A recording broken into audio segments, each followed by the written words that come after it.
Bismillahirrahmanirrahim. Assalamualaikum warahmatullahi wabarakatuh. Salam sejahtera untuk kita semua. Yang kami hormati, Bapak Aang Andi Kuswandi MPD selaku dosen pengampu mata kuliah Pendidikan Anak dalam Keluarga dan kepada teman-teman semua yang berbahagia. Kami dari kelompok 8 akan mempresentasikan makalah yang telah kami buat, yaitu yang berjudul Faktor Keturunan dan Faktor Lingkungan. Sebelumnya, perkenalkan, saya Puji Apriliani yang bertugas sebagai moderator dan rekan saya, Ine Apriani yang bertugas sebagai pemateri. Baik, langsung saja untuk pemaparan materi yang akan disampaikan oleh rekan saya kepada Saudari Ine, dipersilahkan. 1. Pengertian faktor keturunan atau hereditasi merupakan kecenderungan alami dari suatu cabang untuk menerukan sumber semula dalam komposisi fisik dan psikologis. Manusia berasal dari sebuah sel tunggal kecil yang bernama gamete, yang paling mengagumkan, penuh misteri, dan kecil di jagat raya ini sebagai kemahakuasaan Allah. Penggabungan dua sel ini menghasilkan nukleus atau inti seorang individu baru.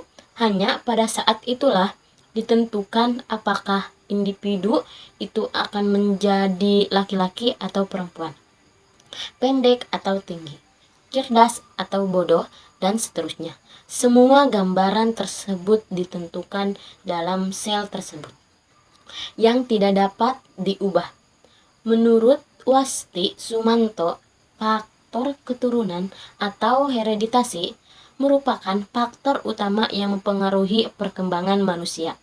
Hereditasi dalam hal ini dapat diartikan sebagai totalitas karakteristik seseorang yang diwariskan oleh orang tua kepada anaknya, atau segala potensi baik potensi fisik maupun psikis yang dimiliki individu.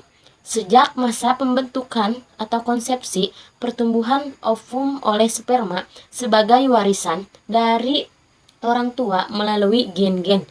Dengan demikian, hereditasi merupakan pewarisan atau pemindahan biologis, merupakan karakteristik individu dari pihak orang tua kepada anaknya. 2. Pengertian faktor lingkungan. Faktor lingkungan dapat diartikan sebagai peristiwa, situasi, dan kondisi di luar individu yang secara langsung maupun tidak langsung mempengaruhi tumbuh kembang anak atau perkembangan individu.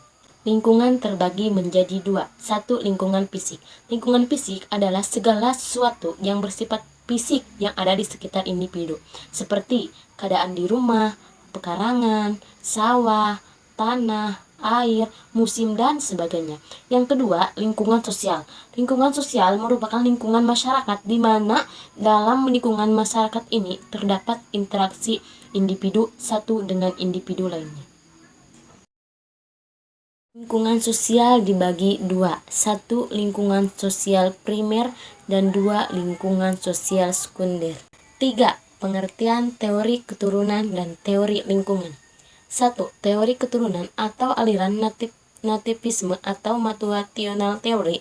Aliran nativisme dipelopori oleh Arthur S.Ch. Ovenhoer 1778 sampai 1860 dari Jerman. Beliau mengatakan bahwa bakat mempunyai peranan yang penting. Tidak ada gunanya orang mendidik kalau bakat anak memang jelek. Sehingga pendidikan diumpamakan merubah emas jadi perak, jadi suatu hal yang tidak mungkin. 2. Teori lingkungan atau empiris teori. Tokoh aliran empirisme adalah John Locke atau filosof Inggris yang hidup pada tahun 1632 sampai 1704. Empiris artinya pengalaman. Aliran ini berpendapat bahwa dalam perkembangan anak menjadi dewasa itu sangat dipengaruhi oleh lingkungan atau pengalaman dan pendidikan yang diterimanya sejak kecil. 4. Contoh faktor keturunan dan contoh faktor lingkungan. 1. Contoh faktor keturunan. Perkembangan refleks tubuh anak untuk menarik dan menghela nafas, tinggi badan, warna rambut dan mata anak. Genetik yang cacat dapat menyebabkan pertumbuhan tidak normal pada anak. 2. Contoh faktor lingkungan. A. Keluarga memelihara dan melindungi mereka secara fisik dan emosional, membangun hubungan yang erat maupun dalam membantu mereka mengembangkan keterampilan motorik, disiplin, dan santai. B. Lingkungan fisik mencari bentuk perhatian alternatif yang mengarah ke jarak emosional. C. Situasi keuangan. Orang tua kaya maupun menghabiskan lebih banyak waktu bersama anak-anak mereka, sedangkan orang tua yang lebih miskin harus memenuhi kebutuhan dan terlalu sibuk untuk melakukan kegiatan tersebut. D. Kesehatan dan nutrisi. Kebiasaan seperti makan yang tidak sehat atau berlebihan menyebabkan kenaikan berat badan, obesitas, diabetes, pertumbuhan terhambat, kelesuan, dan sejumlah komplikasi lainnya. E. Lingkungan sekolah dapat memungkinkan anak untuk fokus pada peningkatan kemampuan mereka. Sekian materi yang dapat saya sampaikan, selebihnya kembalikan kepada moderator Teh Puji. Sekian presentasi dari kelompok kami. Mohon maaf apabila banyak kekurangan. Wabillahi taufiq wal hidayah.